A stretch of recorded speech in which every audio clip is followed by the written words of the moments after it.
मुस्लिम और दलित समुदाय के लोगों के साथ राजधानी दिल्ली और मुंबई में किराए के घर के लिए परेशानियों का सामना करना पड़ता है।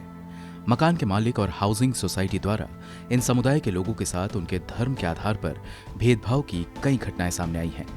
आलम यह है कि अलग अलग धर्म, पहनावे और अलग अलग भाषाओं के लोगों से मिलकर दिल्ली अब उतनी मिलनसार नहीं रह गई है। यही हाल आर्थिक राजधानी मुंबई का भी है। लोगों में मुसलमानों और दलितों के खिलाफ भेदभाव की भावना किस कदर घर कर गई है, इसे जानने के लिए मीडिया आउटलेट आर्टिकल 14 ने हाउसिंग डिस्क्रिमिनेशन प्रोजेक्ट की शुरुआत की थी। इसी मीडिया आउटलेट की रिपोर्ट में ये बताया गया है कि दिल्ली और मुंबई जैसे शहरों में लोगों को घर किराए पर देने के दौरान उनके साथ धर्म के आधार पर भेदभाव किया जाता है। इस प्रोजेक्ट के तहत दिल्ली, मुंबई के 14 क्लस्टर नेबरहुड का अध्ययन किया गया। दोनों शहरों के कई ब्रोकर और घरों के मालिकों और हाउसिंग सोसाइटी में इंटरव्यू किया गया। इस दौरान दिल्ली और मुंबई में ब्रोकरों ने स्वीकार किया कि वे कुछ संभावित किराएदारों, खासकर मुसलमानों को घर किराए पर देने से इनकार करते हैं।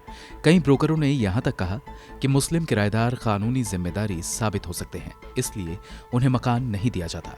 पूर्वी दिल्ली के लक्ष्मी नगर में ब्रोकरों की एक बड़ी मार्केट है जो छात्रों को किराए पर घर दिलाने का काम करते हैं। आर्टिकल 14 की रिपोर्ट के मुताबिक एक ब्रोकर ने कहा कि कोई भी मकान मालिक मुसलमानों को घर किराए पर नहीं देना चाहता है।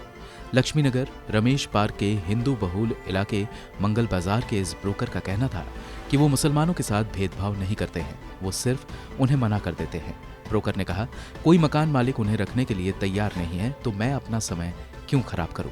मकान किराए पर दिलाने वाले ब्रोकर अलिखित नियमों के साथ काम करते हैं। ये नियम पिछले कई सालों से चल रहे हैं। ऐसे में ये इस बाजार का हिस्सा बन चुका है। एक ब्रोकर ने बताया कि भेदभाव सिर्फ मुसलमानों के साथ ही नहीं होता, बल्कि कुछ और विशेष समुदायों के साथ भी भेदभाव किया जाता है। दक्षिणी दिल्ली के मालवीय नगर में एक हिंदू ब्रोकर ने कहा कि सिर्फ कुछ मकान मालिक ही सीधे तौर पर कहते हैं।